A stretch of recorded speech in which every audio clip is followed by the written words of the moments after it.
ደግሞ ያልተገቡ መልሶች እንዲሁም በቴሌግራሜ ከሚደርሰኝ ቴክስት በስልኬ ላይ እየደረሱ ካሉ ቴክስቶች የተነሳ ይህንን ቪዲዮ ለመስራት ተገድጃለሁ። በዚህ ቪዲዮ ዙሪያ አንድም ለባለ ታሪኳ ሌላም ደግሞ ይህንን ታሪክ ይዛችሁ በሶሻል ሚዲያ ላይ እያዘዋወራችሁ ላላችሁ እና ያልተገባ ነገር እያደረጋችሁ ላላችሁ ሰዎች መልእክቴን ለማስተላለፍ ነው በዚህ ቪዲዮ የመጣሁት። በመካከላችን የነበረው ግንኙነት ከተቋረጠ ከ2 ዓመት ከ10 ወር በኋላ እንዲህ ያለ እጅግ ከእውነት የራቀ ስክሪፕትድ የሆነ ታሪክ ይዘሽ በመምጣትሽ እጅግ በጣም አዝኛለሁ። ይህ የፈጠራ ታሪክ ቢዝነስን ሰፖርት ከማድረግ ብቻ ነው ብዬ በማሰብ ነገሩን ደግሞ የበለጠ ለማካረር በማሰብ ጉዳዩን በእግዚአብሔር ፊት ትቼው የነበረ ቢሆንም ይህ ጉዳይ ግን ከዛ እየዘለለ አሁን ደግሞ የተለያዩ ፖድካስቶች ላይ እንዲሁም ደግሞ እዛው ቲክቶክ ፕላትፎርም ላይ እየቀጠለ ስለሆነ ምላሽ ለመስጠት ቪዲዮዎችን ለመስራት ተገድጃለሁ። መካከላችን የነበረው ግንኙነት ከተቋረጠ በኋላ በተደጋጋሚ ሽማግሌ በመላክ እንዲሁም ጓደኞቼን እኔም ደጋግሜ በመገኘት ነገሮችን ለመፍታት ሞክረናል። ነገር ግን በጊዜው የነበረው ምላሽ መልስ ያለ መስጠት ነው። ከዛ ጋር በተያያዘ እኔም ለረጅም ጊዜ ከመሞከር በኋላ በነገሩ ተስፋ ቆርጬ ነገሮችን ሁሉ ትቼ የራሴን መንገድ ይዤ ቀጥያለሁ። እሷም ደግሞ አብረን እያለንም ከተለያየም በኋላም በጣም ብዙ የተለያዩ ቪዲዮዎችን በዚህ ሶሻል ሚዲያ ላይ ስትሞክር ቆይታለች። ከነዛም መሀል የምታራምደውን ኤክስትሪም ፌሚኒዝምን እሱን በተመለከተ ብዙ ቪዲዮዎችን ስትሰራ ነበረ። ከዛም ቀጥላ ቭሎጎችን ለመስራት ሞክራ ነበር። ከዛም ቀጥላ ከፀጉሯ ጋር በተያያዘ የተለያዩ ቪዲዮዎችን፣ ዌይት ሎስን በተመለከተ የተለያዩ ቪዲዮዎችን እንዲሁም ደግሞ ጌሚንግን ሁላ ጀምራ ለመስራትና ብዙ ፎሎወሮችን ለማፍራት ሞክራለች። ነገር ግን ይህ ነገር አልሳካ ስላላት ይህንን ሴንሲቲቭ የሆነ ኢሹ በማንሳትና እጅግ በጣም ከእውነት የራቀ ልቦለድ የሚመስል ታሪክ በመፍጠር ሰግጥ ፈምስ በሚለው ስትራቴጂ መሰረት እሷ ፌመስ ለመሆን እኔን መስዋዕት አድርጋ አቅርባለች። በዚህ ቪዲዮ ላይ እኔ እሷ እንዳደረገችው እሷ እንደዚህ ነች፣ አባቷ እንደዚህ ነው፣ እናቷ እንደዚህ ነች እያልኩኝ እሷንም ሆነ ቤተሰቦቿን ለማጠልጠል ሳይሆን ከነበሩ ነገሮች አንጻርና እሷም በቪዲዮ ካነሳቻቸው ነገሮች አንጻር በመነሳት ለእናንተም ሎጂካል የሆነ ጥያቄ ለመጠየቅ ነው የምፈልገው። ከነዛም መካከል አንዱ ምንድነው በጣም የተማረች ሴት፣ ቤተሰቦቿ በጣም ሰፖርቲቭ የሆኑ ሰው እንደሆነች ተናግራለች። ነገር ግን ቪዲዮቿ ላይ ስትናገር ከሰርጋችን በፊትም እጅግ በጣም ብዙ የሆኑ ግጭቶች በመካከላችን ነበረ። ይህ ሆኖ እያለ ቤተሰቦቿ ሰፖርት የሚያደርጓት ከሆነ እሷም ደግሞ እጅግ በጣም የተማረች ሴት፣ ነገሮችን ማስተዋል የምትችል ከሆነች እውነትም ደግሞ እንደዛው አይነት ሴት ነች እና እንደዛ አይነት ነገሮች ሲመጡባት ውሳኔዎችን ለመወሰን እንዴት ሳትችል ቀረች? የመጀመሪያው ጥያቄ ነው። ከዚሁ ጋር ደግሞ በተያያዘ እሷ ያነሳችው ሀሳብ ላይ በጣም በስፋት ሲዘዋወር የነበረው እንዴት ዲኮሩን ልትሰራ ቻለች የሚለውን ለመመለስ ያህል ነው። ቀድሞ እኔና እሷ ስንስማማ በእሷ በኩል 50 ሰው በእኔ በኩል 50 ሰው ተጠርቶ ወደ 100 ሰው የሚጠጋ ሰው ተጠርቶ በጣም ቀላል የሆነ ዲኮር ሰርተን ከዛም በኋላ ትንሽ ፕሮግራም አድርገን ሰርጉ በዛ መልኩ እንዲከናወን የታቀደ ነበረ። ነገር ግን ሰርጉ እየተቃረበ ሲሄድ በእሷ ቤተሰቦች ግፊት ሰርጉ ወደ ትልቅ እንዲያድግ ሆኗል። በዛም እሷን በቪዲዮ ገልጸዋለች። በእነሱ ሳይድ 500 ምናምን ሰው እንደተጠራ፣ በእኛ ሳይድ ደግሞ 100 አካባቢ ሰዎች እንደተጠሩ ተናግራለች። ኤክስፔንሲቭ የሆኑ ቦታዎችንም አንደኛ እኔ አልመረጥኩ፣ የእሷ ቤተሰቦች ግፊት ነው። ምክንያቱም የሰርጉ ቦታ ትልቅ መሆን ነበረበት፣ የሚጠራው ሰውም እየበዛ ስለሄደ ማለት ነው።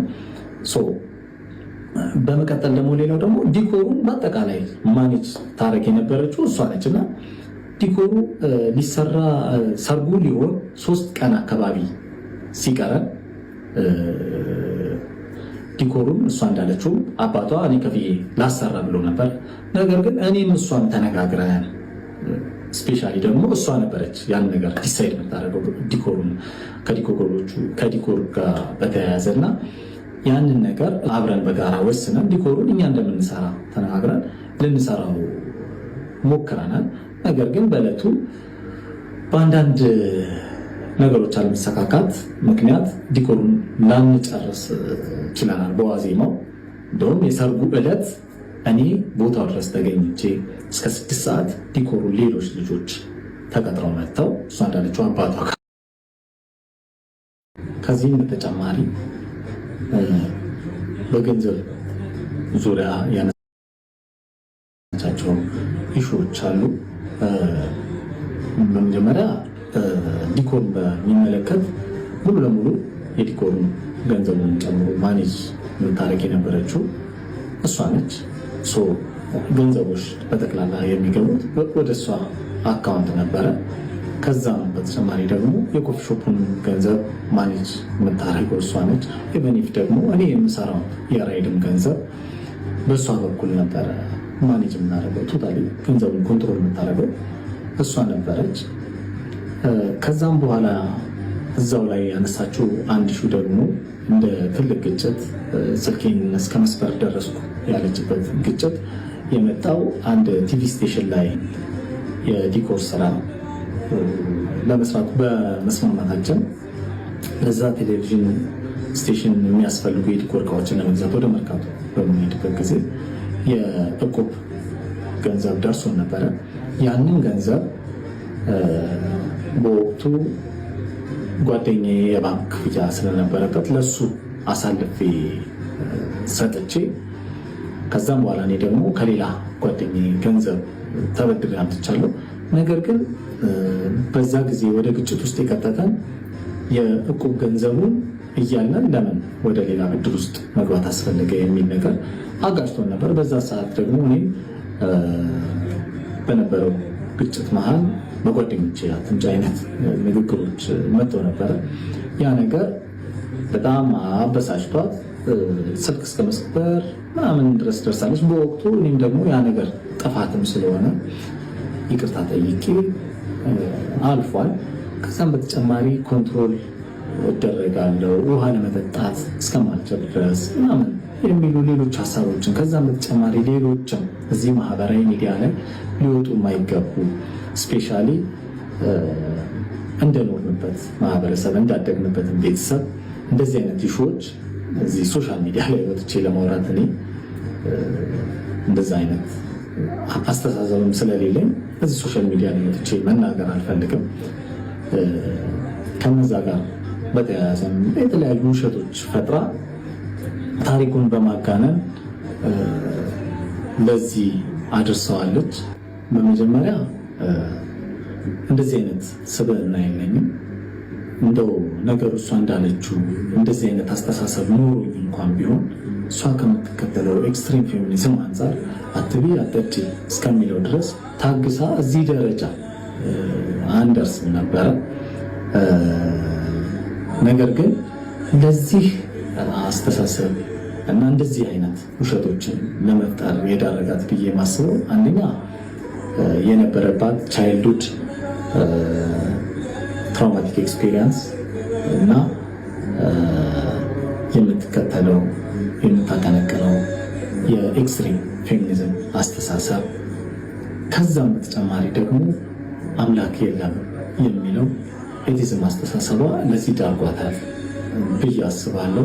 ምክንያቱም መጽሐፍ ሲናገር እግዚአብሔርን ለማወቅ ባልወደዱት መጠን እግዚአብሔር የማይረባውን ያደርጉ ዘንድ ለማይረባ አእምሮ አሳልፎ ሰጣቸው ተብሎ እንደተጻፈው ይህንን የማይረባ ነገር ታደርግ ዘንድ አእምሯን ለማይረባ ነገር ተጠቅመዋለች ብዬ አስባለሁ። ይህ ደግሞ ከእርሷ ብቻ ሳይሆን የሰይጣን የሆነ አስተሳሰብ ነው ብዬ አምናለሁኝ።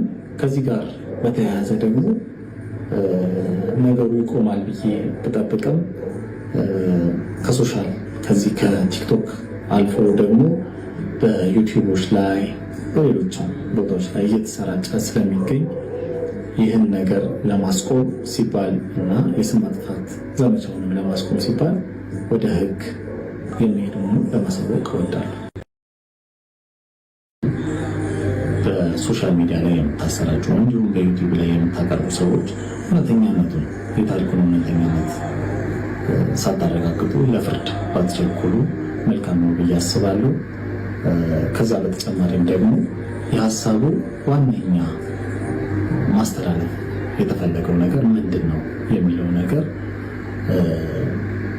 ከማህበረሰብ አንጻር ምን አይነት ጠቀሜታ አለው የሚለውን ብታስተውሉት መልካም ነው ብዬ አስባለሁ። ምክንያቱም በዚህ ቪዲዮ ላይ ሴቶች ለራሳችሁ በቂ ናችሁ ከሚለው ሀሳብ በተጨማሪ የትዳርን አላስፈላጊነት የሚገልጽ ምክንያቱም ከምታራምደው የኤክስትሪም ፌሚኒዝም አስተሳሰብ አንጻርም እሱንም በሰዎች ውስጥ ማርን በመለወስ